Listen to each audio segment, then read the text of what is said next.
Nada que esconder. No es paranoia si es verdad.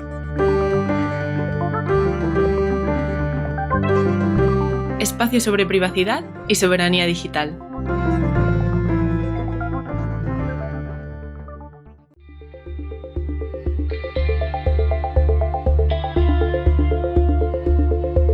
Hola, bienvenidos al 6º capítulo de Nada que esconder. ¿Y qué está pasando en el mundo ahora mismo? ¿Qué ha pasado con el Brexit, Santiago? Pues estamos grabando este capítulo a día 29 de diciembre, con lo cual ayer se ha hecho el acuerdo preliminar entre Europa y entre la Unión Europea y el Reino Unido, y todavía no he tenido tiempo a leer mucho sobre ello, pero por lo visto se va a crear una comisión de vigilancia sobre los aspectos de transición del Brexit hacia adelante. Pues sí, se van a hacer más organismos políticos. Son incapaces de hacer un buen divorcio. Este es como lo de... también hay otro para la EEA, el Área Económica Europea, que está fuera de la Unión. Uh-huh.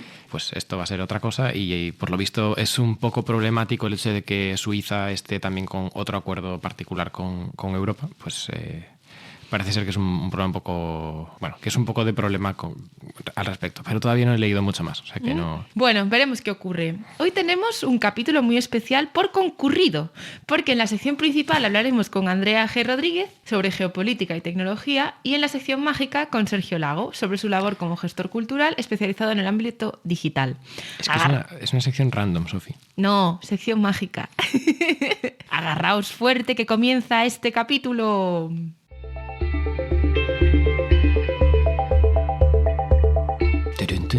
Sección de noticias. Bueno, pues empezamos la sección de noticias. Sofi, ¿qué tal? Primera noticia. Amazon lanza Amazon Sidewalk, una pesadilla para la privacidad que estará disponible a finales de este año, según escribe The Burning. Pues, ¿qué es esto de Amazon Sidewalk? Pues según su propia web, Amazon Sidewalk es una red de telecomunicaciones compartida y gestionada por Amazon a través de dispositivos tuyos, ¿no? De los dispositivos de los usuarios. O sea, que hace que el Amazon Echo tenga más eco. Y reverb, ¿no? ¿O qué? Exacto. Pues esto lo incorporarán las luces y sensores de movimiento y demás, ¿no? Sí, la lista de los dispositivos que lo tendrán no es pública todavía, pero en la Wikipedia en inglés se habla también de incorporar un collar para mascotas que están desarrollando con Tile, una empresa que es una empresa que hasta ahora hacía estos cositos que hacen pitar las llaves y las pierdes. Sí, y se ha publicado también que las cámaras Ring sí que van a poder controlarse y enviar datos a través de esta red. Un anillo para controlarlos a todos.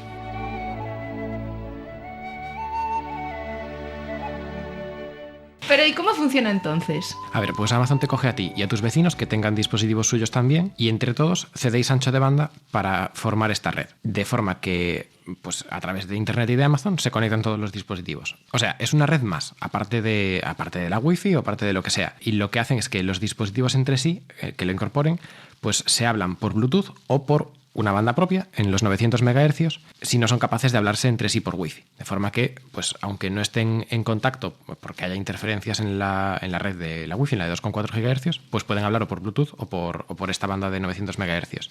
Y de esta forma se aumenta el alcance, pero potencialmente hablando a través de un montón de intermediarios más, pues incluyendo Amazon, incluyendo tus vecinos, incluyendo pues el hacker de la esquina e incluyendo el gobierno. Claro, yo aquí veo un problema obvio, que es, por un lado, la capacidad de abusar de este sistema para enviar tráfico de red no intencionado e incluso la de controlar maliciosamente estos dispositivos. No solo para encenderte las luces cuando estás durmiendo o meterte en miedo hablándote a través de las cámaras. Como ya ha pasado. Como ya ha ocurrido, ¿no? Os dejamos, de hecho, en las notas una noticia de The Guardian que es muy grave porque se han tenido que unir diferentes personas afectadas por aparatitos de IoT de Amazon en la que... Bueno, son demandas judiciales. Son demandas judiciales en Estados Unidos. Sí, son demandas judiciales a Amazon, sí. En particular de las cámaras Ring que han sido hackeadas y de repente tú estás tan tranquilo en tu salón y la cámara te dice vas a morir, ¿no? O una niña, que hay una imagen. Entrad en el enlace porque es que son pantallazos de las propias cámaras y es, da bastante... Es un poco peliagudo. Una habitación de una niña pequeña en la que el hacker le dice que es su mejor amigo y que debería de tirar la televisión al suelo, ¿no? Debería romper la televisión. Sí.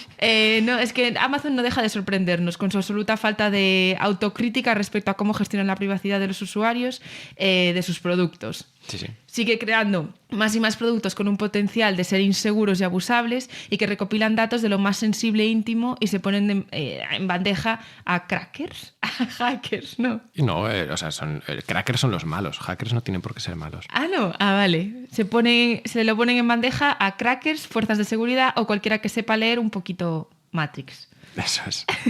Aquí el sketch bueno, en Matrix hay un personaje que dice: yo ya no veo el código, lo que veo es aquí una rubia, una morena. Sí, es verdad. Siguiente noticia. Joe Biden no heredará los millones de seguidores de la cuenta oficial de Twitter del presidente de Estados Unidos, o sea, de Trump. Sí, parece ser que esto no se hizo así, cuando en 2016 Obama insistió en que Twitter transfiriera las cuentas oficiales de la 44ª presidencia a la quinta, a la de Trump, así como sus seguidores. Esto en su momento se hizo y ahora pues parece que no. Aunque Donald Trump se dirigía a su país desde @RealDonaldTrump y POTUS lo único que hacía era retuitearle. Bueno, no siempre ha sido así, al principio sobre todo de su legislatura, pero ahora solo era eso. Pero aún así, esto al final lo que hace es reforzar un poco la cámara de eco en la que están viviendo los republicanos que ahora mismo siguen al presidente y dejarán de hacerlo en cuanto se haga la transición. Sí, ahora Biden comenzará desde cero, tanto en la cuenta oficial de POTUS como en la de Secretaría de Prensa, y nos llama la atención esta decisión de Twitter de no transferir las cuentas oficiales. Porque es lo que estaba diciendo ahora mismo Santiago, seguramente lo que haga es profundizar esa cámara de eco y hacer que los seguidores originales que tenía ahora mismo Trump, que son en su mayoría republicanos, dejen de leer cosas no republicanas, o sea, democráticas. Veremos qué pasa. Sí, cosa que, bueno, en ese sentido estamos mucho más de acuerdo con lo que había hecho Obama, que al final es una cuestión institucional y que debería de... Sí, de delegarse, ¿no? Bueno. Os dejamos en las notas un artículo también interesante que profundiza en cómo Trump va a perder sus privilegios una vez se convierta en un ciudadano de a pie. O sea, que sus tweets incitando al odio o desinformando, en vez de ser marcados como ha sido hasta ahora, ¿no? Que se marcaban como contenido peliagudo, serán eliminados directamente como son eliminados para el resto de los mortales.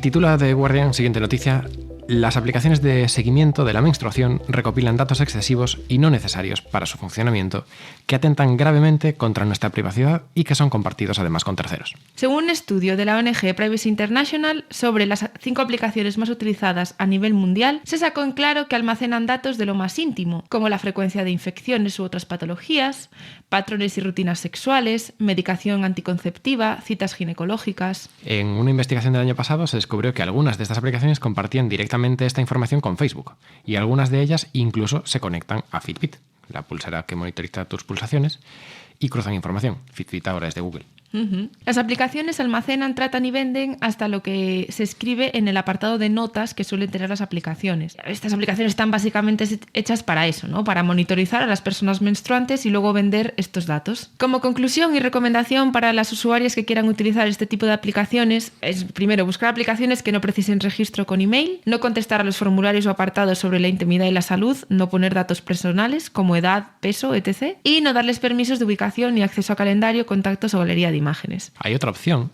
que es encontrar aplicaciones de estas que lo que no requieran es acceso a Internet. Y entonces ya estén todos tus datos en Sí, era local. Una de las demandas que tenía Privacy International, ¿no? Que todos los datos se almacenasen en el propio dispositivo. Es que ¿para qué demonios necesita la empresa saber nada sobre Bueno, como... es el modelo de negocio en el que vivimos. Son aplicaciones gratuitas. Precisamente, claro.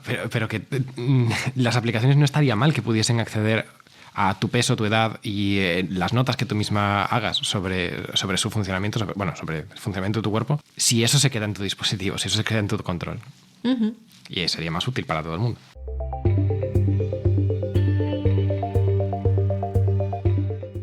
Siguiente noticia. Apple contra Facebook. Parece que la batalla continúa de una forma interesante, ¿no? Sí, en el capítulo anterior os hablábamos de cómo Apple iba a activar una funcionalidad que se llama la App Tracking Transparency, con la que se pedirá consentimiento cada vez que una aplicación del móvil quiera seguirte a lo largo de aplicaciones o webs de otras empresas. Esto y otras decisiones pro privacidad de Apple enfadaron mucho a Facebook, que ha comenzado una campaña vendiéndose como los protectores y salvadores del pequeño comercio. Facebook, que ha montado su imperio alrededor del concepto de monitorizar todo lo que haces y de perseguirte de un lugar a otro, comprando y vendiendo datos, ahora dice que la decisión de Apple va a perjudicar al pequeño comercio, que estos negocios se benefician de los anuncios hiperpersonalizados y que Apple va a acabar con ellos con sus decisiones pro privacidad. Sí, lo que pasa es que sabemos que Facebook no está contando la historia al completo. ¿De qué va esto en realidad? Como escribe en la FF Andrés Arrieta, esto va de quién se está beneficiando de la normalización de la publicidad impulsada por la vigilancia. Que no es el pequeño comercio. No. Y de lo que Facebook puede perder si sus usuarios aprenden más sobre su modelo de negocio y sus actividades entre bambalinas. De hecho, por cómo funciona el marketing digital de los anuncios hiperpersonalizados, lo que ha hecho Facebook en realidad con el pequeño comercio es encerrarlo en una situación de desventaja, de la que no pueden salir, en la que además permanecen irrelevantes y transparentes a ojos de sus posibles consumidores, a menos que paguen por los propios anuncios. Facebook está defendiendo un sistema roto de base y está además haciendo campaña del mismo, posicionando a sus consumidores como víctimas y a ellos como que están en el medio y pobrecillos sus consumidores, cuando en realidad es pobrecillos nosotros mismos, que somos quienes nos vamos a quedar sin negocio. Ahora esperamos que Google tome una decisión análoga para Android y que desarrollen una App Tracking Transparency para el sistema operativo del 86% de los móviles del planeta, que siguen siendo Android. Y yo animaría a la gente que nos quiera escuchar con una vista un poco crítica a que se lea la crítica de Facebook, porque se ve que es que no tiene ni pies ni cabeza la protección contra el pequeño comercio que dicen que tiene. O sea los argumentos de la campaña. Los argumentos, en cuanto los ves con un poco de detenimiento, te das cuenta de que es Facebook quejándose de que ellos no pueden hacer su trabajo, porque no dicen tampoco en su crítica que las empresas se hayan beneficiado de los anuncios hiperpersonalizados. Lo que dicen es que las empresas que han utilizado sus anuncios han aumentado sus ventas, pero el cuánto respecto a cuánto han costado los anuncios no lo dice, así como tampoco el hecho de que cuando no existan estos anuncios, si en realidad el terreno de juego ya era más igualitario, que es lo que defiende esta asociación.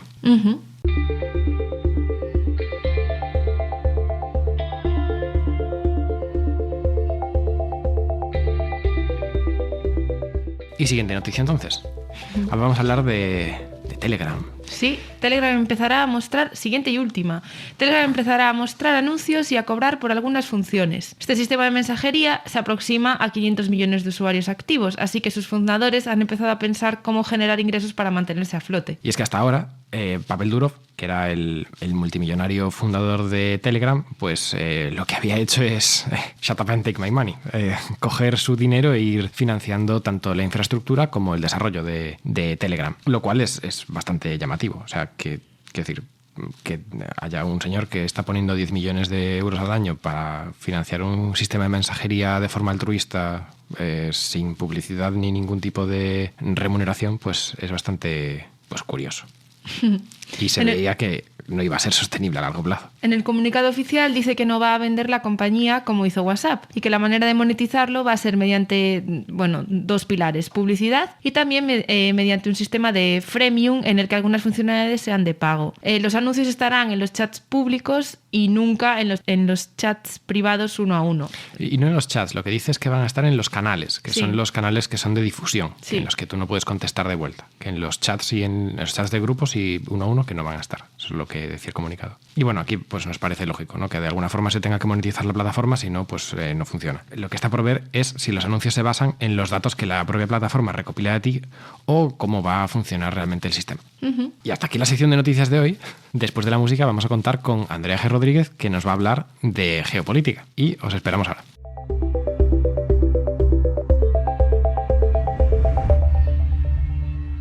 Pues empezamos nuestra sección principal de hoy.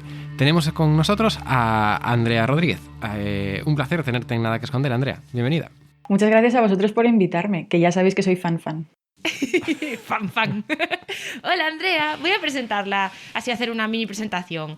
Andrea G. Rodríguez, si no la conocéis todavía, es investigadora y coordinadora de proyectos en el programa de ciudades globales de CIDOP, el Centro Barcelonés de Asuntos Internacionales, o sea, un think tank. Pero eso sería reducir mucho su presentación, ya que es una activa escritora en el orden mundial, en el Confidencial, y es parte del comité del Foro de Ciberseguridad Europeo. Podríamos seguir un rato citando entidades y lugares, pero por resumir un poco, Andrea es una persona muy carismática y culta a la que le gusta meterse en fregados relacionados con la tecnología y la ciberseguridad. Y por eso está con nosotros hoy en el 6º capítulo de Nada que Esconder. ¿Y de qué vamos a hablar con ella, Santiago? Pues hoy estamos aquí para hablar desde el punto de vista politológico de cuál es el poder o papel de una potencia media. ¿Qué posibilidades nos brinda no ser quien tira del liderazgo mundial y político, pero cómo nuestra posición también nos da una cierta capacidad de maniobra? Bueno, y para romper el hielo, antes intercambiando mensajes, nos dijiste que te parece mal el término soberanía digital y que no te hemos preguntado antes ni tirado del hilo, pero... Para hacerlo ahora. Eso, para hacerlo ahora. Por cierto, politológico tuve que buscar si existía o no. Me sonaba tan raro, politológico. Reglas de formación de palabras. Sí, sí, reglas de formación de palabras. Bueno, Andrea, ¿por qué te parece mal el término ese de soberanía digital? Así es como me gusta a mí empezar las cosas, con una buena controversia, para que luego me den por todos lados en Twitter. ¡Bien! Bueno, pero es que es verdad, ¿no? Soberanía digital no me gusta nada el término, porque me parece demasiado vending. Es marketing puro, ¿no? Soberanos no vamos a poderlo ser nunca, jamás, porque vamos a tener dependencia de un lado o de otro siempre. Es más correcto decir autonomía estratégica. Es más largo, gastas más palabras y es mucho peor para meterlo en titulares, precisamente por esto. Y queda un poquito snob. Además. Sí, pero para los que ya somos snob de base no pasa absolutamente nada. Se puede utilizar. Entonces, ¿por qué me parece mal? Pues primero por eso, ¿no? Y luego que creo que autonomía estratégica es mucho más preciso como concepto, porque significa que en primer lugar estamos entre dos aguas, estamos entre la soberanía, que es la independencia total, y la dependencia total, y que además nos da esa visión estratégica, que es una de esas palabras raras que Sofía seguramente decía que son muy largas, y que básicamente lo que nos da es la sensación de tener una visión, ¿no? De tener una regla, una hoja de ruta a largo plazo para conseguir este momento intermedio en el cual tengamos un rango de acción. Es decir, que yo pueda decidir qué hacer porque no hay nadie que me lo imponga. Entonces, hablar de soberanía es erróneo y muchas veces conduce a que nos pensemos que está todo hecho cuando es mentira. Y vosotros lo sabéis mejor que nadie, claro. Bueno, por eso está siempre la parte esta de la UE le quita soberanía a los estados. Es que no es soberanía, ¿no? Es el de quién es la parte de autonomía de esa parte de la estrategia. Pues por poner un poco las bases de esta conversación, tenemos una serie de potencias importantes a nivel tecnológico, ¿no? Eso es así, a nivel mundial. Además de los Estados Unidos y China, ¿de quién deberíamos de estar hablando y por qué, Andrea? Pues a mí me encanta que me hagáis esta pregunta porque rompe con otro gran mito, también controversia, porque ¿para qué quedarnos cortos en controversias? Y es el mito de la bipolaridad en el mundo tecnológico y el mito de la Guerra Fría que tanto nos gusta a los politólogos, polemólogos y otras palabrejas que nadie utiliza ya decir, ¿no? Por supuesto tenemos el caso de China, es muy evidente. Tenemos el caso de Estados Unidos, es muy evidente. Pero no dejemos de olvidar que, en primer lugar, hay muchos países que tienen un rol fundamental en, por ejemplo, cadenas de suministro y cadenas de distribución globales de tecnología, que sin ellos todo se iría un poco al garete.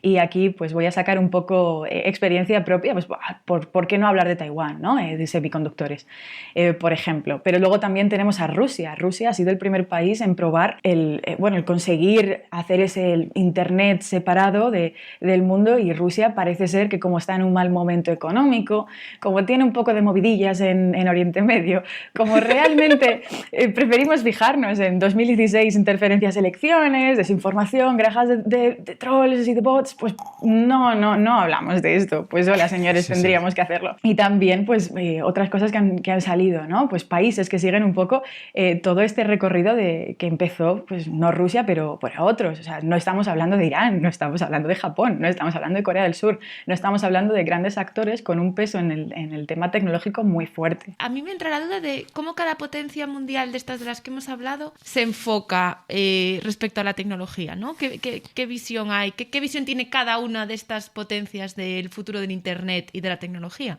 Como veis, soy una persona bastante alegre, pero ahora es cuando me toca ponerme seria. Y es que no pinta bonito. Y no pinta para nada bonito. Bien. No, en absoluto, ¿no? Es algo que se empezaba a ver, ¿no? Hacía pues varias, bueno, no voy a decir varias décadas porque Internet no es tan grande, pero sí que es verdad que llevamos varios años viendo que cada vez hay más intervención estatal en Internet, en lo que se puede hacer, en lo que no se puede hacer.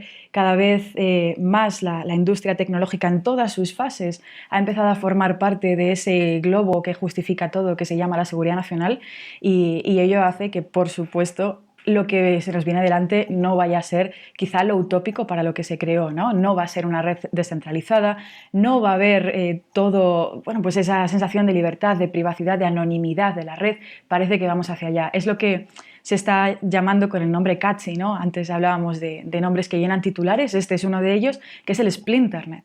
El futuro de Internet parece ser que va a dejar de ser global para ser nacional o regional, parece ser que va a dejar de ser abierto para ser vigilado y controlado, y parece ser que bueno, va a dejar de ser libre para estar dentro de unos marcos de actuación o de buen comportamiento. Sí, de eso íbamos a hablar ahora, ¿no? Sí, la división esta de Internet, ¿no? El Splinternet, está ya ocurriendo, es algo que, o sea, desde luego las posibilidades y los planes están ahí. Rusia ya hace años que obligó a sus proveedores de servicio de Internet de tener toda su infraestructura dentro de fronteras físicamente dentro de Rusia para poder llevarlo a cabo. Pero es esto, está ocurriendo, es de verdad hacia dónde vamos. Tenemos algo que poder hacer como a nivel legislativo o a nivel sociedad civil. Rusia es el ejemplo por antonomasia porque ya no solamente consiguió esto, sino que ha conseguido mucho, mucho más, ¿no? La idea que tenía Rusia desde el año pasado, noviembre de 2019, tengo la mala suerte de que se me dan bien las fechas, y parece que lo estoy leyendo, pero no, fue lo que cuando sacó adelante la ley del Internet soberano, ¿no? Entonces, en noviembre de 2019, lo que consiguió hacer fue, en primer lugar, rerutar, que me acabo de inventar esta palabra, pero creo que más o menos sabemos lo que significa, o al menos espero que las personas friki con cariño que nos estén escuchando ahora pues también sean capaces de conectar. Bueno, pues consiguió reenrutar todo el tráfico a servidores nacionales que están controlados por una autoridad censora, y luego la segunda parte, que sería más bestia, sería la de reescribir el DNS, para que si tú pusieras google.com, pues te dijera, no, te vas a google.rusia, o no va a ser Google, va a ser Rosgoogle, o como se llame. Me lo estoy inventando sobre la marcha el nombre. Yandex, ¿no? Es el operador ruso de búsqueda. Sí, puede ser. A mí me gustaría que explicaseis así como para mí, o sea, como para no gente técnica, cómo funciona lo de reenrutar el DNS, o sea, así como súper rápido.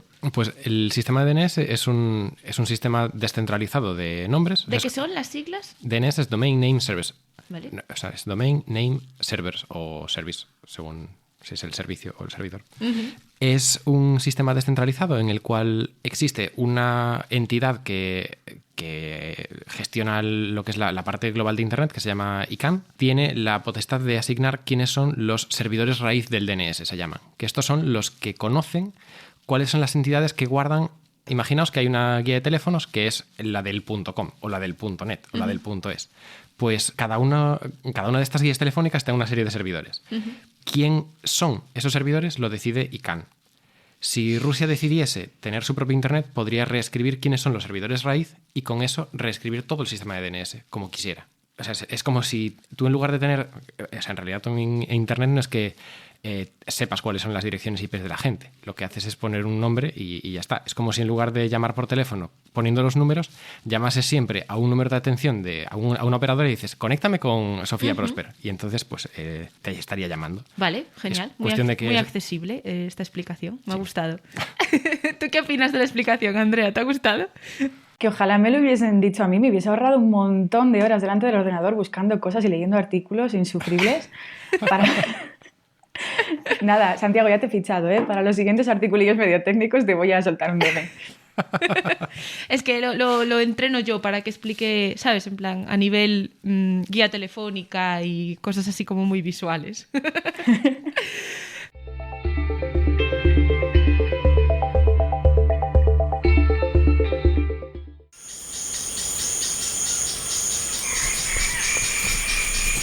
Cuaderno de bitácora, día 4 de turismo offline. Esta mañana me han despertado los rayos del sol. He abierto los ojos 5 minutos antes de que sonara el despertador. Creo que mi subconsciente estaba intranquilo por no saber si lo había programado bien. Los relojes son fascinantes. Su maquinaria funciona a un ritmo tan preciso que no es necesario que estén conectados a Internet. Debería visitar un anticuario. Quedan pocos, pero dicen que están repletos de relojes offline. ¿Sabes? Llevo obsesionada con ese libro, Las 3 R's, desde que llegaron todas esas cajas al almacén. Sabía de su existencia, pero era algo puramente anecdótico. Rumores. Su autor, ¿cómo se llamaba? ¿Dioivo? Sí, Dioivo. Llevaba años prediciendo la llegada de Komodo, años antes incluso de que existiera la tecnología de compresión necesaria. Pero también auguró que perderíamos capacidad de decisión. Después de 4 días offline, me he dado cuenta de la cantidad de decisiones que tomaba Komodo por mí. A veces sobre cosas tan nimias que parece que no tienen importancia. Pero ¡ay! Tantas, todo el rato. Me pregunto si me queda algo de autonomía. Su libro pretendía abrirnos las mentes, despertar a la sociedad, salvar la democracia. Un montón de frases grandilocuentes. Desde mi punto de vista, tampoco hay que ser tan catastrofista, ¿no? Somos una sociedad libre y justa. Las IAs están ahí para ayudarnos a tomar decisiones y eso siempre ha sido bueno. Ya. En su momento, Dioivo imprimió miles de copias para llegar al máximo número de personas posibles, sin que quedara registrado quién lo leía. No se sabe lo que ocurrió, pero nunca llegaron a manos de nadie. Hasta ahora.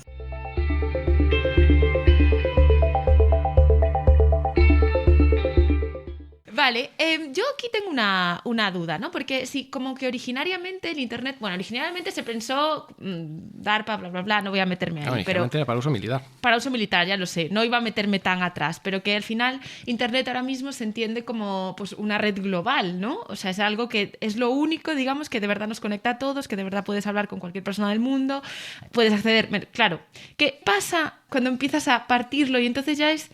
O sea, a mí me llama mucho la atención el impacto que tiene sobre la propia idea de Internet, el hecho de que lo vayas a partir en trozos y no vayas a poder acceder al Internet, que esto ya no lo puedes hacer, ¿no? Bueno, por medio de VPNs, entrar en el de China, puedes, pero esta manera de partirlo... Normalmente es al revés, es China quien quiere salir de su Internet. Bueno, ya, no es revés, verdad. Pero sí, no, pero tú también puedes acceder desde aquí, ¿no? ¿O no? No lo sé. Hombre, las aplicaciones chinas y todo eso, sí, realmente el problema que tienes es que yo, por ejemplo, tengo mucho contacto con gente que está en Asia y con gente que está en China. Para hablar con ellos lo más normal es descargarse una aplicación de mensajería que se utiliza por allá, pero los features de esa aplicación que tú consigues en un mercado, bajándotela de la App Store con una ubicación de España, es muy diferente a que si te la bajaras desde China y todo eso. Entonces, puedes acceder, pero puedes acceder de manera limitada. Realmente para poder acceder a todo tienes que estar ahí, tienes que estar dentro y formar parte de esa red, ¿no? Pero realmente tampoco te interesa hacerlo, porque no te compensa, no te merece la pena, ¿no? O sea, puedes acceder, pero también es diferente. No es lo mismo un país con un nivel de censura amplio que lo que puedes hacer es saltártelo, ¿no? Como si fuera una valla. Directamente pues pones un trampolín y te lo saltas en un VPN, que directamente en Internet que no hay más allá, porque si saltas te metes de leches, por no decir palabrotas que está muy mal, contra un muro muy rígido que no hay nada más, ¿no? Entonces sí que puedes acceder, pero es un poco más rollo y tampoco te compensa, ¿no? No te merece la pena. Bueno, y China sí que en el pasado ha tenido intentos de censurar, intentos de salirse de esa valla e incluso censurar Tor, que es uno de los sistemas más... Sí, pero han descubierto otra cosa, y es que tienen un VPN nacional que tú puedes pedir como empresa, que es como, venga, te dejo salir, pero bueno, te estoy vigilando, pero puedes salir. Entonces hay maneritas. Claro, esta es la forma de... bueno, claro, es que no podemos evitar darnos cuenta de que estamos en un mercado global y tenemos que salir afuera para ganar dinero igualmente, ¿no? Entonces, como empresa, pues... Pero además es que esto conecta muy bien con lo que ha dicho Sofía. ¿Qué pasa, no? Cuando se acaba con la idea de globalidad, que es en el fondo lo que nos ha dado prosperidad económica, por decirlo de alguna manera, aunque bueno, aquí siempre poner muchos asteriscos y muchas cositas porque también ha servido para la deslocalización. Y una pregunta con lo que acabas de decir tú, Sofía, que Internet es esta idea, ¿no?, de que Internet deja de ser un medio común y global, pero en realidad es que nunca ha sido un medio común. En Internet nunca ha habido espacios públicos. Todo ha sido parte de algún ente. Cuando te conectas a algún servidor es algún lugar privado de alguna empresa. O sea, a la vez se piensa como que es algo etéreo y común, pero tampoco lo es. Entonces, me resulta difícil aunar estas dos ideas. Respondiendo a esto, a mí siempre me pasa que creo que nuestro cerebro conceptualiza de una manera curiosa todo lo que tiene relación con la tecnología. Sobre todo las personas que no somos técnicas, ¿no? Entonces, Internet te imaginas como algo global, la nube te lo imaginas como algo etéreo, todas estas cosas, como lo conceptualiza tu cerebro, es muy intangible, ¿no? Y sí que es verdad lo que acabas de decir, lo único que ahora mismo pones como fronteras entre los... Las fronteras ya estaban, las haces explícitas. Las haces explícitas, no puedes acceder explícitamente, o sea, a esos lugares, sí. Vamos a continuar con la conversación a la siguiente pregunta. ¿Le das tú, Santiago? Vale, de acuerdo. Pues, ¿qué consecuencias tiene para nosotros y nosotras esta competición geopolítica por los datos? Bueno, es que además esta pregunta ha quedado como un poco demasiado, ¿no? Hay que explicarlo un poco. ¿Qué es una competición por los datos? Significa que, por una parte, estamos todos hiperconectados, en segundo lugar vamos a estar mucho más hiperconectados y en tercer lugar va a haber gente que no ha estado tan hiperconectada que va a empezar a estar más hiperconectada. Estamos hablando de, por ejemplo, pues yo qué sé, esto que en Silicon Valley se lleva tanto, que es the next billion users, los siguientes 1.000 millones de usuarios, ¿no? Gente que sin acceso a Internet antes, ¿no? Pues por vivir en zonas rurales o en, bueno, zonas rurales, vamos a acotar un poco más, zonas rurales en países no desarrollados que antes, pues bla, bla, bla, bla, ¿no? Se van a incorporar en teoría al mercado global. Con todas esas tres pautas, gente cada vez más dependiente de la tecnología, dispositivos que cada vez van a estar más conectados y más personas incorporándose a este sistema, tenemos un problema que es de que vamos a tener demasiados datos en manos de demasiadas pocas manos, ¿no? Entonces, ¿por qué hay esa competición para los datos? Pues en primer lugar, tecnologías emergentes. Vamos a intentar predecir mejor lo que va a pasar, vamos a intentar que haya saber mejor qué es lo que nos vamos a encontrar en el futuro, vamos a ser capaces de venderte mejores productos o de saber a dónde vas a ir o poder predecir tu comportamiento de alguna manera, ¿no? Ahí está la competición. Sin entender esto no se puede entender, por ejemplo, la constelación Starlink de Elon Musk, de SpaceX. No se pueden entender muchísimas cosas, ¿no? Entonces, ¿qué consecuencias tiene realmente para nosotros y nosotras vivir en este mundo en el cual se nos está vigilando constantemente y se está recogiendo cada microsegundo de nuestras vidas? Pues en primer lugar, yo creo que hemos dejado de ser personas libres en muchos aspectos. Cuando empezó todo el tema, ¿no? Porque siempre hemos estado viviendo en una balanza de seguridad versus privacidad y probablemente el momento clave en el cual esa balanza se inclinó a favor de la seguridad en contra de nuestra privacidad fue los atentados del 11S. Y al principio era una lógica muy, muy directa, ¿no? Contra el terrorismo. El terrorismo es un actor irracional, adversario, extranjero, con unos valores, unas ideas diferentes a nosotros. Ahora nosotros somos los actores irracionales, ¿no? Porque si ahora de repente se nos están aplicando las mismas normas, ahora todos hemos pasado de ser víctimas del terrorismo a ser futuros personajes peligrosos, ¿no? Y eso también justifica que estemos así. Y un poco que habíamos apuntado un pelín antes, es que ahora mismo lo podemos llamar China, este actor adversario. El día de mañana lo llamaremos otra cosa. Ya salió hace unos meses el tema de antifascistas. Entonces, un poco para ponerlo en globo y ya dar una respuesta concreta con todo este contexto. El problema que tenemos es que cada vez, digamos, nuestra identidad como individuo libre, como individuo con capacidad de pensar, ¿no? De ese libre albedrío, está siendo completamente eliminado por la capacidad predictiva que tienen los algoritmos de inteligencia artificial, por las empresas que los tienen y sobre todo por la falta de algo intermedio que nos venga y nos ayude a separarnos de esta tendencia tan horrorosa. No, iba a decir que no solo por la predicción y demás, sino por la propia ausencia de espacios sin vigilancia. Perdemos por completo nuestra capacidad de creación, de nuestra autonomía y demás, porque perdemos los espacios no vigilados. O sea, perdemos los espacios en los que de verdad expresarte como ser humano e individuo maravilloso que somos todos, ¿no? Entonces, o sea, que, bueno, era solo por añadir eso, que no es solo toda la tecnología y todo lo que se hace después con esos datos, sino la propia ausencia de ese espacio. Totalmente de acuerdo. De hecho, bueno, luego ya, pues supongo que puede que me deis un ratito para poder divagar un poco más sobre esto, pero que tienes toda la razón del mundo, Sofía. Claro, te vamos a dar un ratito, sí. Bueno, esa es la premisa principal de 1974. Sí. Yo quería hacer una pregunta sobre una cosa que has dicho de lo de Elon Musk.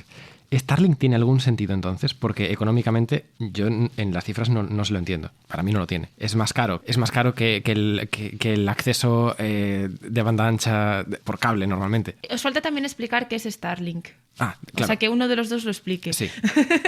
Starlink es la constelación de satélites de la empresa de SpaceX, que tiene la intención de envolver como si fuera un caramelo la Tierra para poder dar cobertura a Internet a todos los lugares del mundo, ¿no? Es un poco la idea. Creo que la metáfora... Y en el proceso llenar de basura espacial el espacio también. Bueno, ahí ya me iba a meter, porque además Starlink de hecho hay 800 satélites ya de Starlink por ahí perdidos, están todos en órbita LEO, que es la órbita baja, la más, hiperpoblada de las que tenemos ahora mismo en el espacio, donde además la gran mayoría son satélites estadounidenses. Nos podríamos meter ahí en geopolítica también, pero no. Entonces, bueno, por retomar un poco de todo, estamos hablando de las potencias, estamos hablando de las potencias mundiales, de Estados Unidos, de China, de Rusia, de la tendencia de Splinternet. Ahora creo que deberíamos de introducir un poco Europa, porque Europa es otra potencia mundial. A mí me falta entender un poco más, o sea, por ejemplo, ¿cuál es la diferencia de orientación en torno a la tecnología entre Estados Unidos y China? O sea, sé que es algo como... Vale, que es muy manido, pero yo creo que lo podríamos explicar explícitamente. ¿Qué hacen diferente o qué hacen igual? ¿Qué enfrentamiento hay? Y demás. También hay un enfrentamiento en base a controlar recursos, hay un enfrentamiento en base a tener cada uno sus propias empresas tecnológicas, ¿no? Si puedes ahondar un poco en esto, Andrea, si te parece. Vale, vamos a darle un poco. Entonces, la diferencia fundamental que hay entre Estados Unidos y China es un poco en casi todo, ¿no? No es una rivalidad por controlar una tecnología, es mentira, porque en el fondo existe suficiente interdependencia como para saber que nunca vas a ser completamente soberano, autónomo, gracias por traer un poco a colación este término, respecto al desarrollo tecnológico, ¿no? Tiene que ver, en primer lugar, por una cuestión de poder, es decir, desde la Segunda Guerra Mundial ha sido Occidente el que ha sido la primera línea de todas las revoluciones tecnológicas. Eso se nos está cayendo ahora. Tiene que ver con mercados, con no ser capaces de estar ahí dentro, ¿no? y poder ser yo el que te venda siempre y que esos acuerdos se vayan a repetir hasta la saciedad con el beneficio económico que ello trae. Por ejemplo, mercado de semiconductores. Estados Unidos creo que vende cerca del 45% de los semiconductores a nivel mundial. O sea, un solo país. Hola, pues tenemos...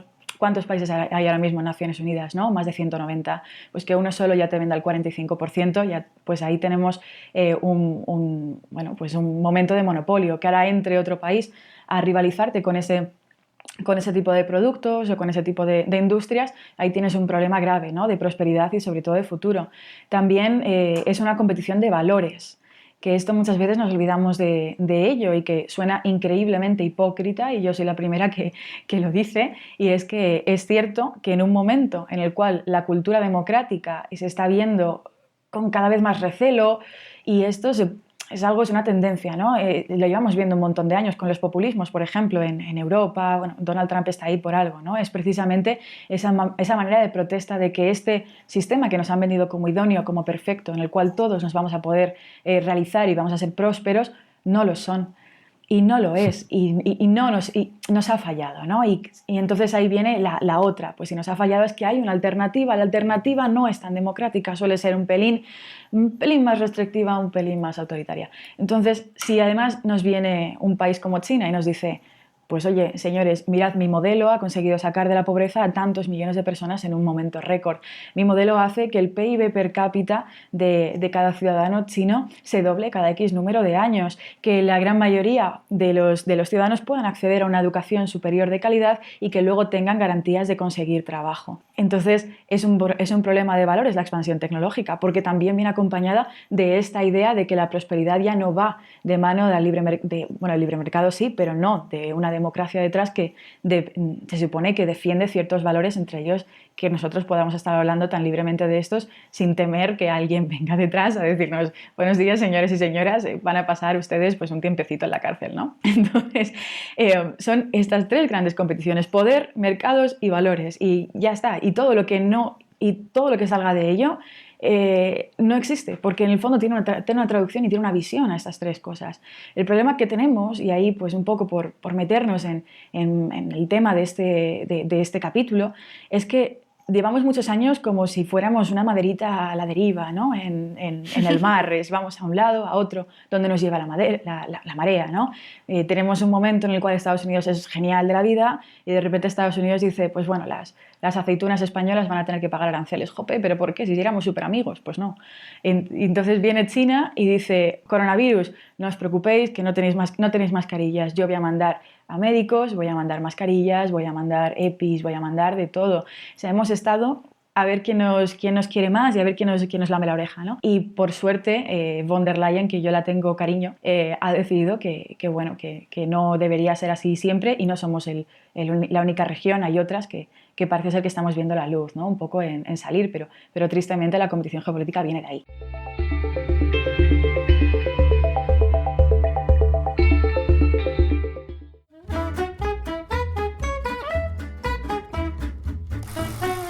Bienvenidos, mi nombre es Tecnotoñito y soy tu mayordomo cibertrónico definitivo.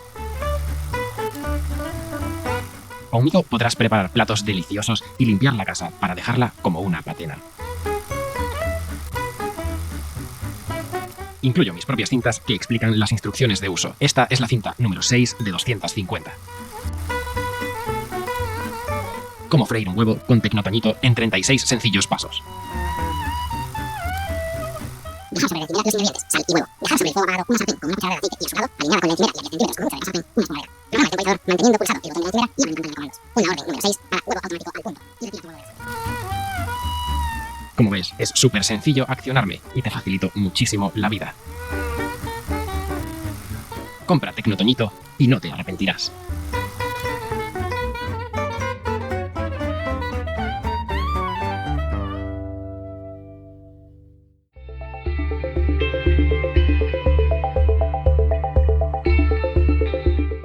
Yo, von der Leyen y en general Europa les tengo mucho cariño, ¿eh? Cada día estoy más feliz de vivir en Europa. Lo digo siempre.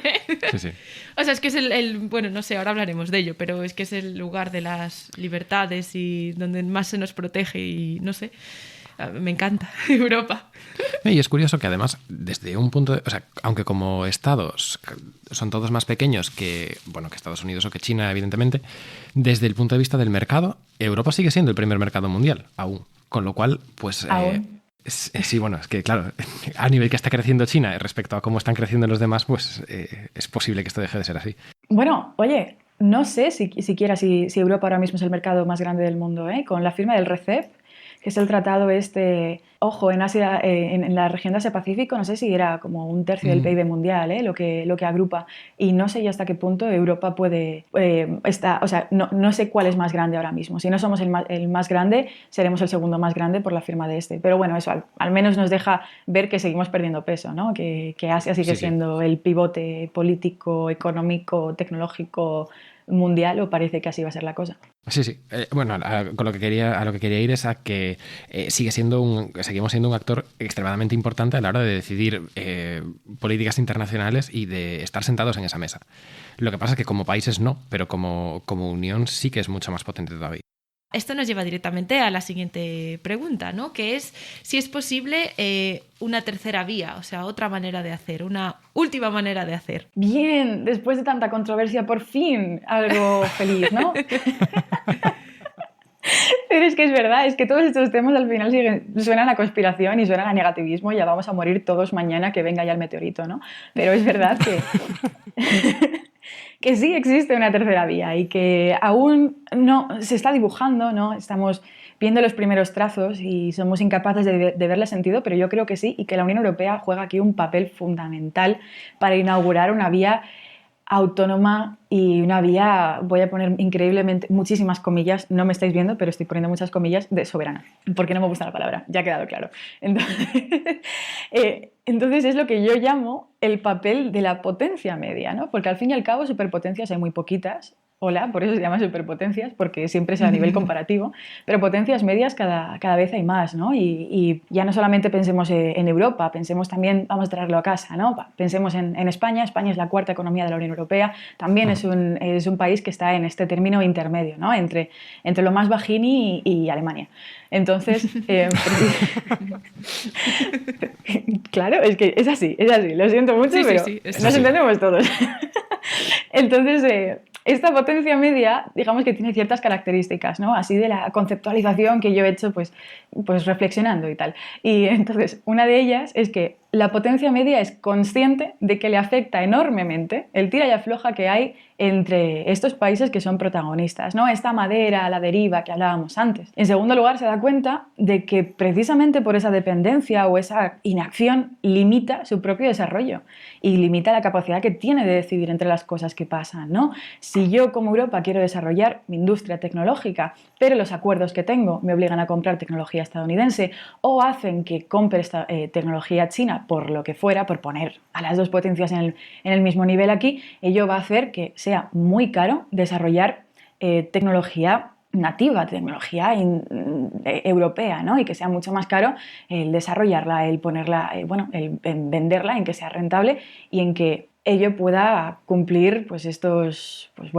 el cometido que yo tenga, ¿no? Y luego, en tercer lugar, que es una potencia media, como dice el nombre, es que es capaz de movilizar una gran cantidad de recursos para poder conseguir hacer este espacio. Es decir, tenemos la capacidad de inversión y tenemos la capacidad de sacar adelante estos programas. ¿Por qué he dicho Unión Europea? Porque, ya creo que somos un poco familiares con los programas que tenemos de investigación, ¿no? El Horizonte 2020, que ya no es así, pero ahora tenemos el Next Generation, tenemos el Horizon Europe y luego, por meterme más en cositas que me gustan, pues yo qué sé, a nivel Quantum, pues desde 2016 tenemos el Flagship con dinero extra, es decir, hay dinero para invertir, lo que falta es un poco la guía estratégica, ¿no? Entonces, si existen potencias con estas tres características, la consciencia, los recursos y luego la capacidad que tienes de saber que esto te está afectando, sí que existe una tercera vía. Decías que Horizonte 2020 ya no existe, ya no es así, porque lo que ocurre es que cada 7 años se cambia de programa marco multianual de financiación de la Unión Europea y ahora se llama Horizon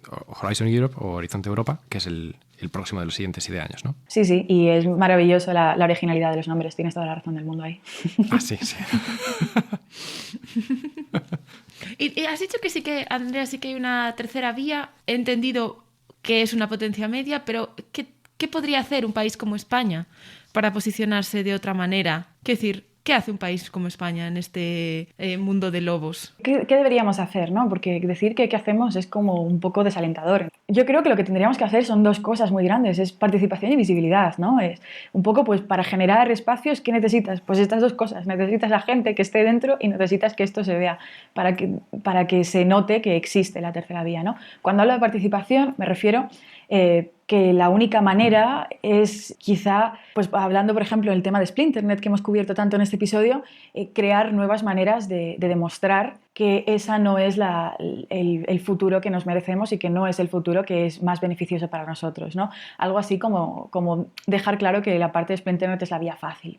Demostrar que el resto de características de la red global y abierta sigue siendo algo muy beneficioso para nosotros. Es decir, actividad, mejorar estas pequeñas partes que se nos quedan fuera, mejorarlo con legislación. Pues tenemos el RGPD, tenemos la DSA flojita, pero bueno, ha salido, que es importante. Teníamos muchas esperanzas en la DSA y nos ha salido un poquito rana. Bueno, pero es que han salido muchas cosas. Salió la DSA, salió la DMA, pero al día siguiente me llegó un taco de 150 páginas en la mesa porque salió una nueva directiva de protección de infraestructuras críticas, que suele ser una de las excusas que ponen los países de Splinternet, ¿no? Oye, si me creo mi propio Internet, puedo evitar que me lleguen ciberataques que pueden resultar un problema muy gordo, ¿no? Esos ciberataques suelen ser infraestructura crítica, red eléctrica, gobierno, pues esto que es como muy esencial, ¿no?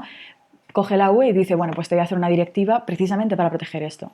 Tenemos la revisión de la directiva NIS, con un anexo infinito que salió el día después de la DSA, que lo que hace es fomentar la coordinación entre los estados a la hora de recibir un ciberataque para que eso se intente frenar lo máximo posible, ¿no? Tenemos una nueva estrategia de ciberseguridad, tenemos muchas cosas que es esa actividad de la que hablaba, ¿no? Esa participación de decir, vale, lo que tenemos es imperfecto, pero es mucho mejor que coger y poner vallas y tener que llamar a todas las puertas a la hora de querer salir de nuestra zona, ¿no? Pues para acceder al mercado en X país. Entonces, participar. Y luego la visibilidad. Ahí viene un poco, no me voy a llamar activista porque no lo soy, pero es cierto que esto es muy necesario. Yo creo que un poco activista sí que eres, ¿eh? Bueno, para todos los oyentes, por favor, escuchad Puto Chino Maricón, tú no eres activista, es una canción mierda de esas que me gustan, así que ahí más o menos resume todo.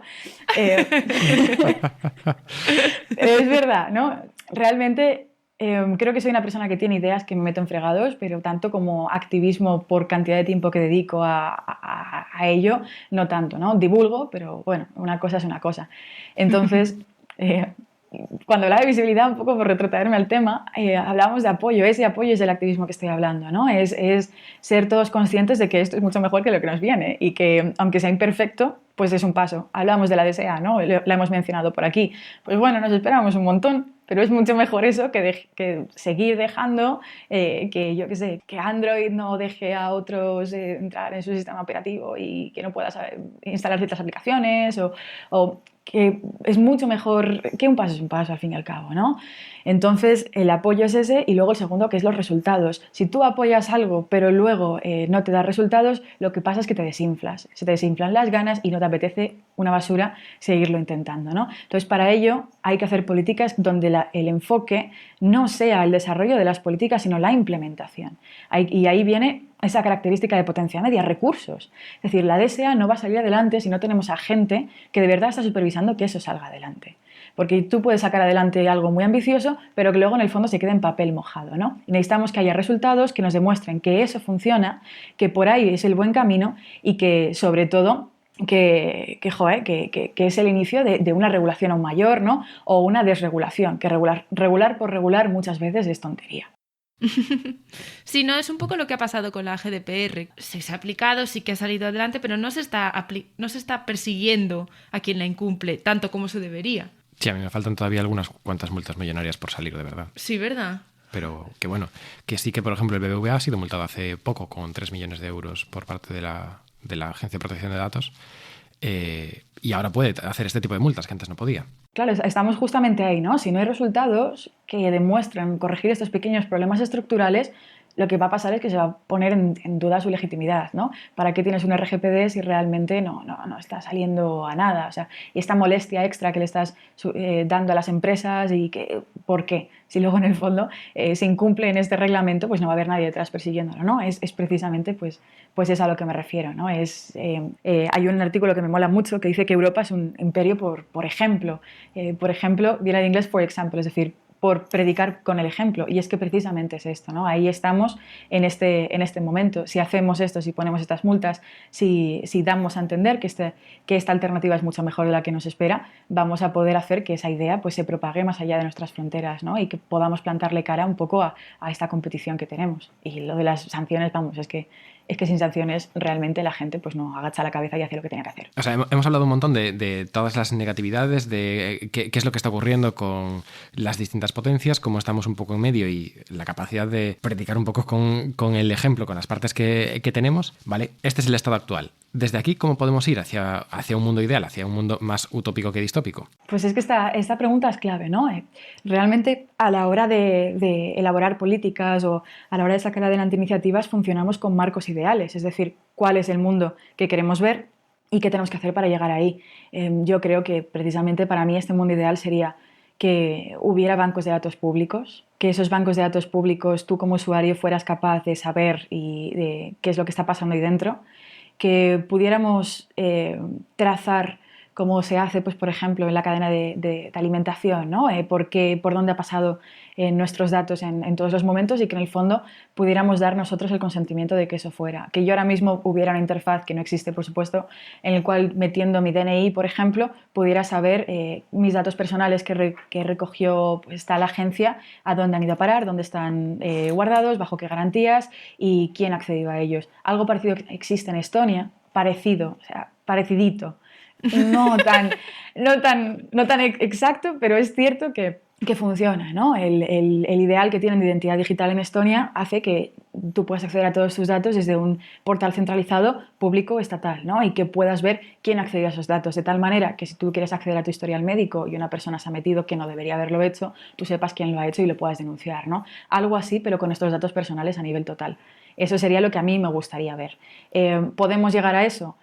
Pues de momento no, precisamente porque nuestros datos personales no los tienen los gobiernos, sino los tienen las empresas. ¿Cómo podemos llegar ahí? Pues eso ya dará para mucho, pero por suerte creo que soy optimista en que algo estamos empezando a dilucidar, en que con la llegada del 5G que ya está aquí, con la explosión de la industria 4.0, con lo que venga después, porque no nos olvidemos que el 5G ya es pasado, a pesar de que acaba de llegar. Ahora hay que pensar en 6G, hay que pensar en más cosas, hay que pensar en mucha más hiperconexión. Si no empezamos a tener esta visión de cuál es esa utopía a la que queremos llegar, nos vamos a perder por el camino y no podemos hacerlo, es urgente. Me llama mucho la atención cómo en la industria del cine y en la industria de la literatura hay muy pocos referentes de utopías que, o sea, los, digamos, los pelis y los libros más mainstream son siempre distopías. Nos encanta, de hecho a mí me encantan las distopías y es muy difícil para el cerebro humano conceptualizar esos mundos ideales que de verdad funcionen y por eso quizás no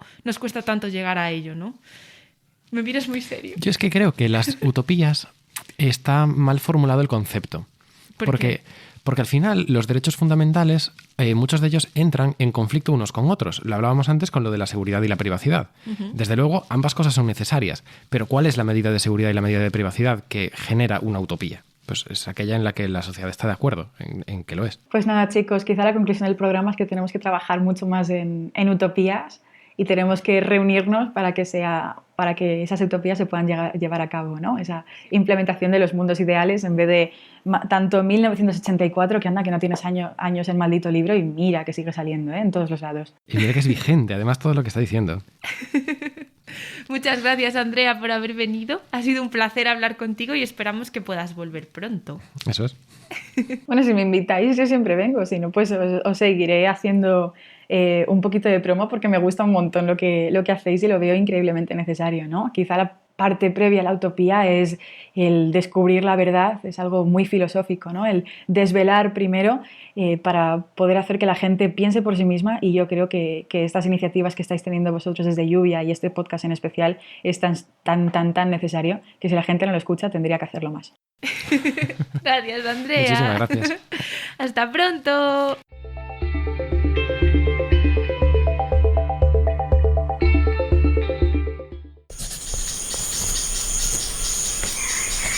Cuaderno de bitácora, día 5 de turismo offline. Todos los días tengo que decidir qué voy a desayunar, comer y cenar. Aunque a cocinar me ayuda Tecnotoñito. También tengo que recordar cerrar la puerta con llave. ¡Con llave! Un montón de pequeñas decisiones que mantienen activo mi cerebro. Tan activo que... El libro de las 3 R's. Un almacén completo lleno de ejemplares. Una copia para la posteridad. El resto, estanterías ligeras, carrocerías hiperresistentes, comida para peces. Ay, la verdad es que no dejo de pensar sobre ese libro. ¿Y sabes qué es lo mejor? Que el dichoso libro siempre me importó un pimiento. Hasta que la semana pasada, cuando acudí al despacho de la jefa de personal, la pillé leyendo un ejemplar. Según entré, escondió el tomo bajo unos folios y yo pretendí no darme cuenta, pero estoy casi segura de que era aquel libro. Y entonces... entonces me pudo la curiosidad. Me dije, tengo que conseguirlo. La verdad es que es mucho más fácil hacer cualquier cosa no usodiana ortodoxa cuando sabes que no tienes un ecomodo detrás. metiéndose en todo lo que haces, ayudándote a tomar decisiones, ofreciéndote y recopilando información, o debería decir, filtrándote la información. Bueno, el caso es que decidí aprovechar estos días para poder leer con calma. Conseguí una copia del libro de las 3 Rs y me la traje a mi casa offline. Y empecé a leer y me está atrapando por completo. Aunque tengo que reconocer que a ratos echo de menos los marcadores del protolibrillo para anotar pasajes y demás. Jamás he leído algo tan antiguo y tan de moda a la vez. Y que resuene tanto con lo que llevo sintiendo estos últimos meses. El libro me emocionó, me hizo sentir algo, no sé, como una semilla, una pequeña fuerza que se hacía más grande y me empujaba a, no sé, a hacer algo, a moverme, a buscar, a unirme a más gente. Tengo que hablar con el autor, el tal Dio Ivo. Tengo que encontrarlo, pero no puedo preguntarle al Ecomodo sobre él. Ay, ¿qué puedo hacer? Ya sé, Lena, la jefa de personal.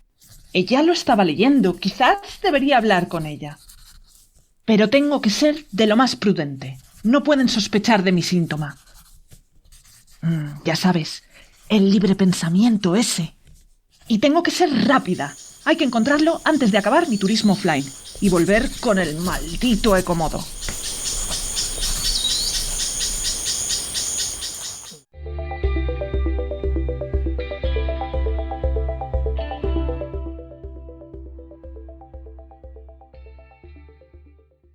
Y llegamos a la sección mágica de hoy, en la que contamos con Sergio Lago a los micros. ¡Bienvenido, Sergio! Hola, ¿qué tal? Gracias por la invitación. Sergio, si no le conocéis, es gestor cultural especializado en el ámbito digital y además de ser cooperativista en Bencuriosa, es miembro de la Comisión de Gestión de Políticas Culturales del Consello de Cultura Galega, es profe de la Universidad de Santiago y uno de los proyectos que gestiona además es el de Coruña Digital, en donde hemos ido nosotros a hablar de la Digital Services Act en el último programa del año. Pero este programa no va de nosotros, va de Sergio. Entonces, cuéntanos, ¿a qué te dedicas exactamente? Bueno, pues como bien comentabais, soy gestor cultural, que es algo que normalmente nadie sabe muy bien a qué nos dedicamos, pero bueno, suena así como algo formal, ¿no? Y bueno, quizás por introducir un poco eso, los gestores y gestoras culturales somos aquellas personas que nos dedicamos a diseñar, a planificar y sobre todo a hacer viable ideas y proyectos en el ámbito cultural. En concreto, bueno, nosotros trabajamos en una cooperativa que se llama Bencuriosa y más que trabajar en el ámbito de la programación artística o en el ámbito de los contenidos, digamos, culturales y artísticos, que es un poco en lo que más se relaciona en nuestro ámbito de trabajo, nos interesa más pues aquellos proyectos que están un poco más al servicio de la comunidad, ¿no? Donde, digamos, la cultura pues también trabaja en relación con otro tipo de cuestiones, sobre todo del ámbito social o educativo. A mí me gusta mucho el nombre de la cooperativa, Bencuriosa, me encanta, es súper riquiño. Tengo una pregunta, ¿cuál es la relación con el ámbito de la tecnología? Bueno, vino un poco ya de hace mucho tiempo y en Arteixo, que es donde estamos, pues montamos un espacio de coworking y es una asociación también que se llama Árticos y bueno, donde yo soy el único raro que no es casi programador informático, tiene alguna relación así un poco con este ámbito. Ay, yo me siento identificada con eso, no te preocupes. Uno de los primeros contactos fue la gente de aquí de Árticos, sobre todo Carlos, es el compañero que está desde hace mucho tiempo aquí en el proyecto y me llevó a una reunión de una comunidad técnica que yo no sabía lo que era y era gente que son programadores informáticos y creo que eran 4 o 5, estaba Pablo Castro también en aquella primera reunión que es, bueno, también en Drácula y hablamos muchas veces a través de vosotros también. Y bueno, ese fue un poco el punto de partida. Y cuéntanos entonces, Sergio, ¿qué es Coruña Digital? ¿En qué consiste? ¿Cuál es su relación con el ayuntamiento? Coruña Digital es un programa que está promovido por el área de cultura del Concello de Coruña. Ponían un poco en marcha la idea de que existiera algún tipo de programa municipal vinculado a la cultura digital, ¿no? Y digamos que ese era el folio en blanco que teníamos, pues un poco para para cubrir. En ese sentido, lo primero que hicimos fue ver qué sucedía, qué había ya en la ciudad, ¿no? Más allá de construir un proyecto o traer experiencias fantásticas y maravillosas de fuera, que también es siempre interesante, pero sobre todo saber qué existe en la ciudad. Y vimos que ya había, digamos, un gran tejido de empresas, de profesionales vinculados al sector, digamos, creativo, de contenidos digitales, pero también algo que a nosotros nos interesaba mucho, que era el tema de las comunidades, ¿no?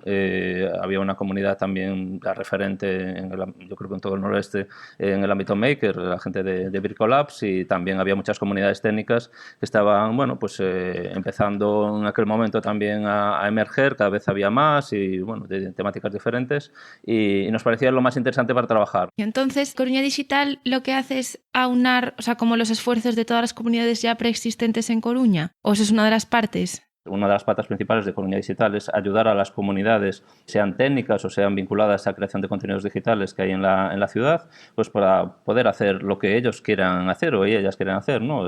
Después es conectarlos con el resto de la ciudadanía, y eso lo hacemos o lo intentamos hacer a través de canales de comunicación, ¿no? Desde web, boletines, redes sociales, y cada vez más estamos entrando un poco en el terreno más amplio, de la ciudadanía digital, por decirlo de alguna manera, que es vincular también el tema de competencias digitales y educación, pues para toda la ciudadanía, que yo creo que es uno de los grandes retos, ¿no? Entonces, intentando explicarlo así de manera muy rápida, es intentar responder a las necesidades de las comunidades de la ciudad y conectarla con el resto de la ciudadanía. O sea, como un chicle y un megáfono a la vez. Caray, mira, he usado demasiadas palabras y lo acabas de resumir fantásticamente bien. Vale, entonces, ya hablando ahora del tema de la capacitación digital, tengo una pregunta.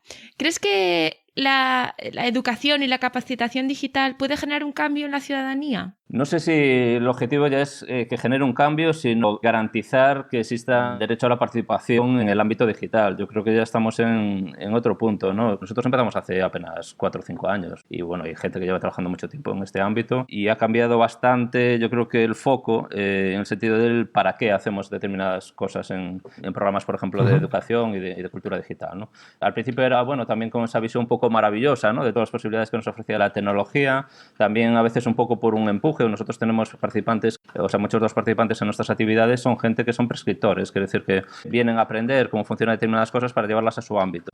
Hay mucha gente del ámbito educativo, de educación formal, ¿no? O sea, de los distintos niveles, primaria, infantil, secundaria, lo que sea, pero que tienen que llevar esos conocimientos para ver de qué va esto del ámbito digital a su ámbito, ¿no? Porque hay una presión también ahí. ¿Y en qué consiste, más específicamente, esta capacitación digital?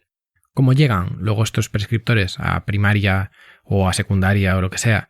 ¿Y qué es lo que producen los alumnos? ¿Se ve que de verdad luego tengan una mayor implicación en la sociedad? Bueno, no sé, cuéntanos. Uh-huh. Bueno, en el ámbito de la capacitación en las competencias digitales, nosotros el enfoque que hemos tomado en el último año ha sido mapear de nuevo, volver otra vez al territorio y ver qué estaba sucediendo y ver cómo desde distintas áreas municipales y distintos servicios también, desde el ámbito también asociativo o de las fundaciones, cada vez estaban asistiendo más actividades o estaban dirigiendo más actividades a temas de inclusión digital, ¿no? Por ejemplo, bibliotecas municipales de Coruña, que es una red bastante importante. Sí, eso iba a preguntar yo.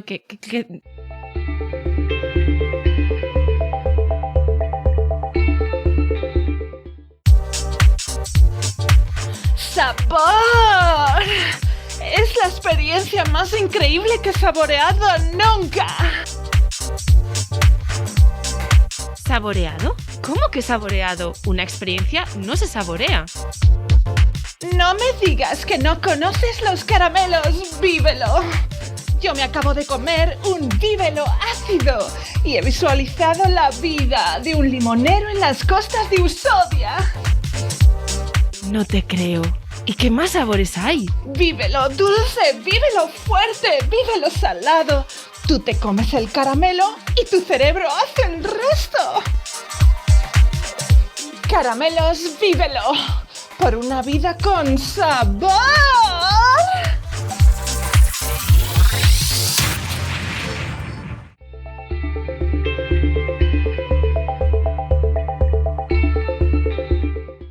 es curioso porque como que ya este año no se habla mucho de lugares físicos, pero yo tenía curiosidad como en qué lugares físicos Coruña Digital tenía como su casa, ¿no?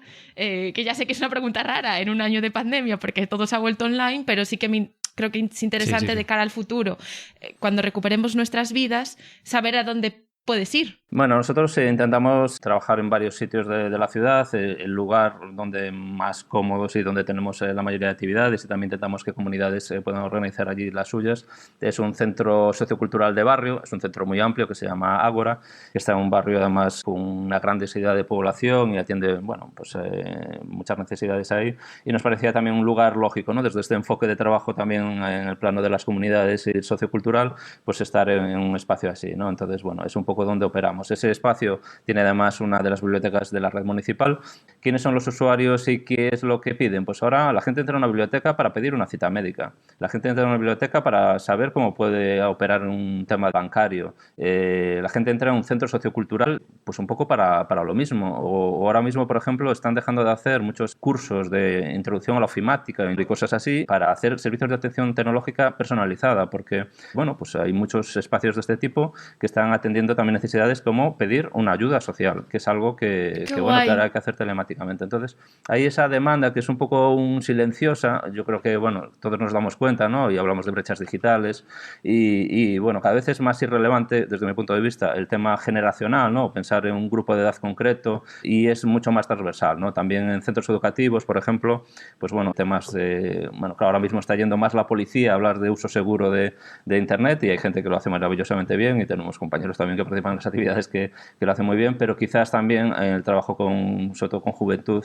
se necesitan también muchos más enfoques, ¿no? Y bueno, yo creo que es el gran reto que tienen ahora mismo los servicios también públicos, que es garantizar esas inclusión digital, ¿no? Y lo que estamos viendo en Coruña es que hay muchas áreas municipales que están respondiendo a ese servicio. Yo creo que lo están haciendo también con muy buena voluntad, y que ahora mismo están intentando también coordinarse más. Y después es que hay asociaciones, o sea, desde las asociaciones que están ayudando también son asociaciones de inclusión social, ¿no? Que están intentando que gente en riesgo de exclusión social no se quede fuera, o sea, que tenga unas competencias mínimas para el ámbito laboral, pero también para la vida cotidiana, o sea, para pedir es lo que os decía, para pedir una cita médica, para tener un servicio bancario o para acceder a una ayuda social. Entonces, bueno, yo creo que hay un reto muy importante, y que nosotros también, por nuestra forma de ver el trabajo, nos parece pues uno de los retos. Ya el siguiente que vamos a tener es un poco intentar coordinar o ayudar a coordinar o ayudar a potenciar ese ámbito. Me encanta saber que si mi abuela, que en paz descanse, ahora mismo viviera y necesitara hacer algo con Hacienda o algo así, hubiera podido dirigirse a una biblioteca pública. No lo habría pensado que actualmente existe ese... Creo que está muy bien saberlo, y desde nada que esconder hacer altavoz de esto también, de que... Tu abuela y tu compañera del cole, es decir, yo también ahí introduciría este tema de si te ves el perfil... Sí, o yo, vamos, que sabes que ahora ya bien con Hacienda, pero en su momento tuve que aprender a hacer mi declaración de la renta. Y hablaba yo con mi madre hace unos días, que también, bueno, ella es profe en un cole, y tienen alumnos que, bueno, tienen una serie de alumnos que han venido por un asilo político, y que resulta una de las barreras de entrada que tienen de cara a precisamente ya solamente poder pedir cierto tipo de ayudas, es la barrera idiomática, el poder encontrarse a alguien que entienda cómo procesar esta información, y que lo habían encontrado también por parte de los trabajadores públicos. Que en este caso no era de las bibliotecas, era de trabajadores sociales, que es más un poco... Pero al final les dirigen a lo mismo, a la parte de capacitación digital y bueno, a esto, ¿no? Tengo dos preguntas, últimas preguntas. Una, está relacionada con distopías cotías. ¿Qué es distopías cotías? Que lo estoy nombrando así de cero, nosotros participamos, pero ¿nos podrías contar un poco, Sergio? Pues era un nombre que sonaba muy futurista en enero de 2020, y se quedó ya bueno, ya todo el mundo es distópico, ya nada. Bueno, en ese ánimo un poco de trasladar debates y reflexiones que estaban quizás más en las comunidades técnicas, y bueno, vosotros sois uno de los principales impulsores también en la ciudad de este tipo de cuestiones, y pues de llevarlo un poco más a un ámbito más más accesible, pues empezamos una serie de charlas mensuales que eran en una biblioteca además, pues para hablar un poco del impacto de tecnología en nuestras vidas, ¿no? Y llegar un poco a públicos más diversos que el de comunidades técnicas. Entonces, bueno, pues fuimos invitando a gente a que nos contara qué pasaba ahí, ¿no? ¿Qué es esto del capitalismo de la vigilancia? ¿Qué es esto de qué pasa con nuestros móviles? ¿Qué podemos hacer y qué no? Eso aún no me lo acabáis de responder demasiado cada vez que invitamos a gente, más allá de tirar el móvil al río, ¿no? Que es un poco así la conclusión a la que llego yo siempre. No, yo soy muy optimista, ya lo sabes. La última nos quedó bien, Sofía, gracias a Dios. Menos mal, pero bueno, yo creo que estamos aún un poco en esa fase también de un poco conectar debates y reflexiones que vosotros estáis llevando a un nivel fantástico, pero bueno, también de que eso llegue, aunque yo creo que poco a poco también está llegando, pues de una manera también más accesible al conjunto de las personas, ¿no? Yo leí ayer, no me acuerdo ahora muy bien el contexto, pero me pareció fantástico, bueno, una experta que comparaba pues el momento que estamos viviendo, ¿no? Y yo sigo insistiendo que es intergeneracional, de cómo la tecnología está formando parte de nuestras vidas y cómo estamos empezando a lidiar o aprendiendo a lidiar con ellas, como, bueno, que decía que cuando veamos en el futuro pues estos anuncios de, no sé, de guarderías anunciando a niños con tablets y con gafas de realidad virtual y tal, nos parecerá algo así tan loco como cuando vemos ahora a médicos fumando en series de televisión, ¿no? de los años 70 o 80 y tal, ¿no? Entonces yo creo que estamos un poco también en ese punto, ¿no? de empezar a ser conscientes de que hay que lidiar con esto. Sí, de si ponemos cinturón de seguridad a los coches o no, ¿no? Estamos en ese momento. Tengo una última pregunta y es, si un ciudadano en Coruña, digo, porque claro, es en el contexto en el que está Coruña Digital, si un ciudadano tiene un proyecto en mente relacionado con la tecnología y la capacitación digital y todos estos temas, y se dirige a vosotros, ¿por qué medios os puede encontrar? ¿Qué cosas, o sea, en qué le podéis ayudar exactamente? O sea, si nos cuentas así un poco... Ya para cerrar y pues eso, ya una llamada a la acción de que si alguien quiere hacer algo, que sepan que hay recursos.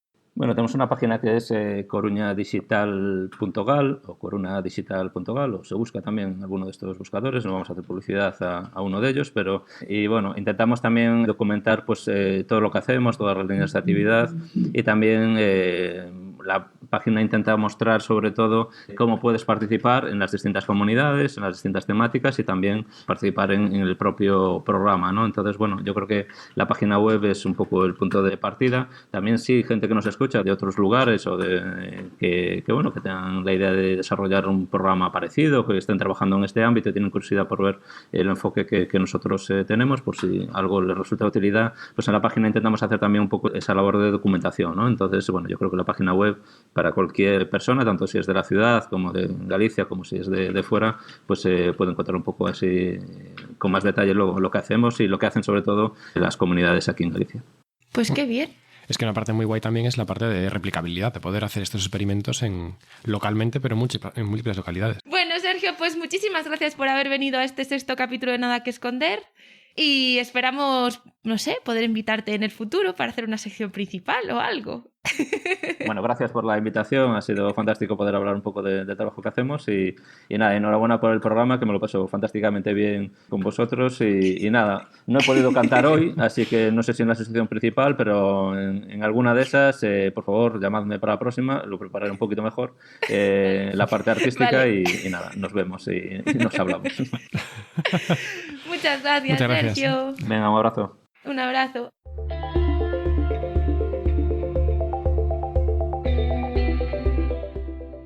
Y hemos llegado al final, pero no sin antes leeros un trocito del libro de Maya, de Justin Gardner, que sí lo conocéis porque es el mismo autor de El mundo de Sofía. Allá va. Comodín merodea intranquilo entre los elfos de azúcar como un espía en un cuento de hadas. Se hace sus reflexiones, pero no tiene ninguna autoridad a quien informar. Solo Comodín es lo que ve. Solo Comodín ve lo que es.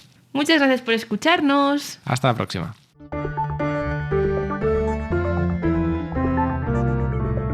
Si habéis llegado hasta aquí, muchas gracias por escucharnos. Esto ha sido Nada que Esconder. Espacio sobre privacidad y soberanía digital.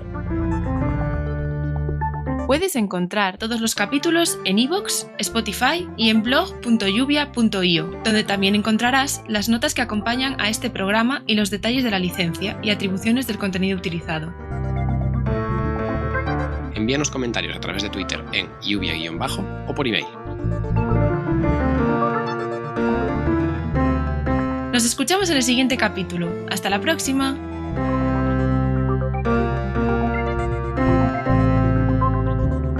Hasta la próxima. Somos una sociedad.